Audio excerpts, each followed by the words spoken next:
Good afternoon and welcome to Your Next Move with Luann and Erica. I'm so excited to have her back because we have a lot to talk about. Yay! We had some technical issues, but I am so excited to have Miss Luann back. We love talking real estate. We're about to get into it, and we said, let's record.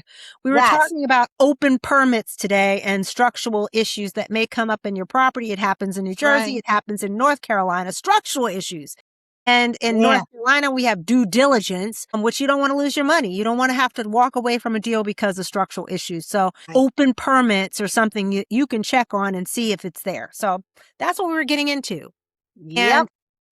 But getting down and dirty into the open down and dirty in the dirt, right? So I am a realtor here in North Carolina with Caldwell Banker HBW. And I usually do check to see if there's if they're telling you that they did certain work that's structural and like electrical, plumbing, all these things, they require a permit. So as an agent, I usually look up the permits. Some things you're not going to be able to see. Like I, for instance, did not see open permits. So it's something you really have to look for. In Cary, in North Carolina, they have a whole website. You have to look very detailed. Open permits is an issue because if your sellers are telling you they took care of something and there's an open permit, how do you know it was done correctly? Okay. That's right. And a lot of the times, even sometimes the homeowners aren't even aware. They pay a contractor. They know that they have to open the permit, to get the job started. But then when the job's complete, homeowners are unaware that they have to close these permits out, and these licensed tradesmen should really be doing their job because, most people, the layman's people, do not understand that permits have to be closed. So they just assume that, the professional did their due diligence, did their job. They opened the permit, they closed the permit. That's what they think. And then years go by, they want to sell their house, they put it up on the market, they do what's called an Oprah request. You have to do that online, and you have to be very specific with what you want them to look up. And then, of course, you want to see if there's any open or closed permits of any kind of work that's been done throughout the years. And then it comes back. And then if, the permits are still open, you're going to see them right there. And the question my buyers had, if the permit is open, how do you know they did that job correctly? And in this particular instance, we found out that the item that was supposed to be protecting something from moving structurally, actually it moved a little bit. So a structural engineer is not able to determine from the thing being underneath the ground if they put it in correctly. The only way you would know that is if you went to close the permit and somebody came to check it, right? You got to check it. And you got to make sure it's done correctly. And the only way you can do that for the helical piers that we were doing for the chimney is to dig it up and see it, right? But the fact that it moved a little bit means that they're not doing their job. They shouldn't be moving at all. No. And the crazy thing is there's a warranty on it. So, I mean, but now because they're moving, the engineer is asking for a third pier to be put in the middle. You know what I mean? To stabilize it, the foundation. But yeah, it's almost like sistering it, to keep it, The unfortunate part, Miss Luann, is our lender, because we put it in our offer to purchase that we wanted these things checked out. The lender is being a little bit of a jerk about it and saying, well, it's not really that bad. I mean, because if your clients really want to make sure it's structurally sound, why would it be bad? But the lender won't close unless they get that structural engineer say, okay, now you made it part of the contract. So that's why you opened the Pandora's box. And so there you have it. Normally it wouldn't even be an issue to the lender. But since it's part of one thing, I mean, the lender's whining and complaining about it being part of the offer to purchase, right? There's two sides to that coin. Because it's part of the offer to purchase, if the sellers do not correct the issues, they are in breach of contract. Because they agreed. Because they agreed to do it. Up front. Stipulated on there that they would correct if there were any issues pertaining to the chimney. Yes. And they agreed to that. So in the one sense, it's protecting the buyers because, if we had gone in without doing that, they could put it as part of the negotiation. It's like, hey, let's just split it and da-da-da-da. But now, and they're not in breach of contract. But if they don't do these things, they are now in breach of contract because that was part of the original contract. That's right. It's in writing. So So the things you need to watch out for when in North Carolina, there's a thing called due diligence, and we put down a certain amount of money. We try not to put too much down, so if, in case you have to, but during due diligence period, which is about 14 to 20 days in North Carolina, you Right. can walk away from a contract for any reason or no reason, but the sellers get your due diligence money. It's non-refundable unless you are in breach of contract. And Right. what I told my clients today, if they had not agreed to do everything that needs to be done per the structural engineer, they would be in breach of contract. But Right. guess what? They're still going to do it. They're going to make sure this house is good and ready for the clients. That's good. It may delay closing a little bit. I'm not sure. We haven't been able to contact because of the time difference. The sellers at this point, they're in another part of the world. We'll get that taken care of. But the bottom line is they're not in breach of contract if they've agreed to do everything Right. that's recommended, so you can't walk away from it. Should they walk Well, away from it? it's on the seller side now. It's And I there. would say it's a great house. I mean, everything sounds crazy, but you really don't need a chimney. I mean, in hindsight, it's 2020. For all the trouble this chimney has caused, they don't even use a wood burning chimney anymore, right? They Right. use an electric one. They could have taken the chimney down, put a little box in, have an electric fireplace, and live to see another day. Right. Well, I mean, it costs quite a bit of money to take that chimney down. about $4,000 to $14,000. It could be up to $14,000 to take the chimney down, right? It could take, it could be a little bit That's quite a expensive. coin. It's best to A little bit of coins. leave it there aesthetically. Leave it there aesthetically, secure the foundation. It actually looks nice, and just like, it's not actually, I think it's probably cheaper just to take care of the issue with the helical pier. Have you heard of helical piers? No, I haven't had too many chimney issues outside of flashing and if it, the chimney itself is teetering. Right.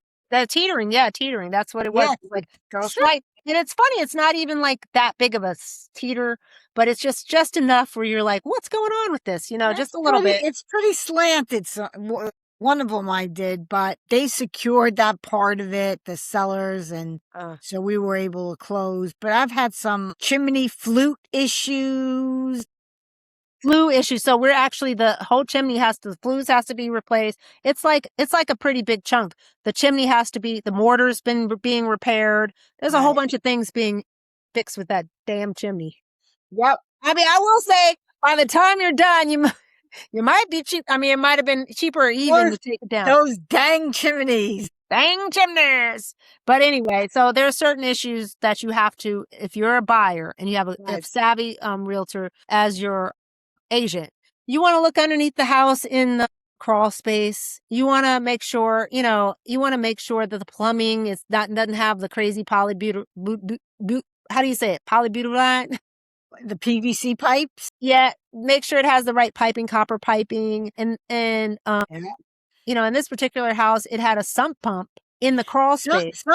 Some pumps are good news. If you see a sump pump, that's a good thing. That's what I'm thinking. But they hadn't disclosed it. I don't think the actual sellers knew they had a sump pump. Right, because it was hidden somewhere. It was in the crawl space. Who?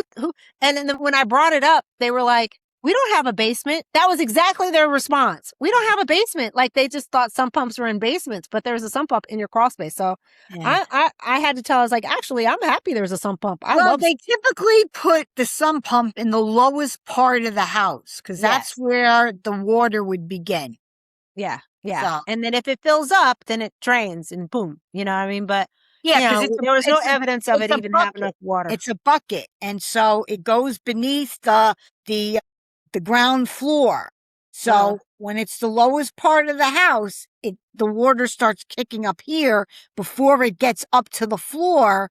It hits the bucket in the sump pump, and then the thing clicks on, and then it sucks out, the water into the Right. pipe, and it just takes it out either to the lawn, or if they have it connected to the sewer, it goes out and drains. Right. Great. I mean, it's a good thing, Hey, Yeah. I love it. So how have you been doing, Miss Luann? Any other I've issues? been doing good. I've been doing good. You've still- moved. We kept saying you were on the move. You were out of town. You was like moving, and you were in.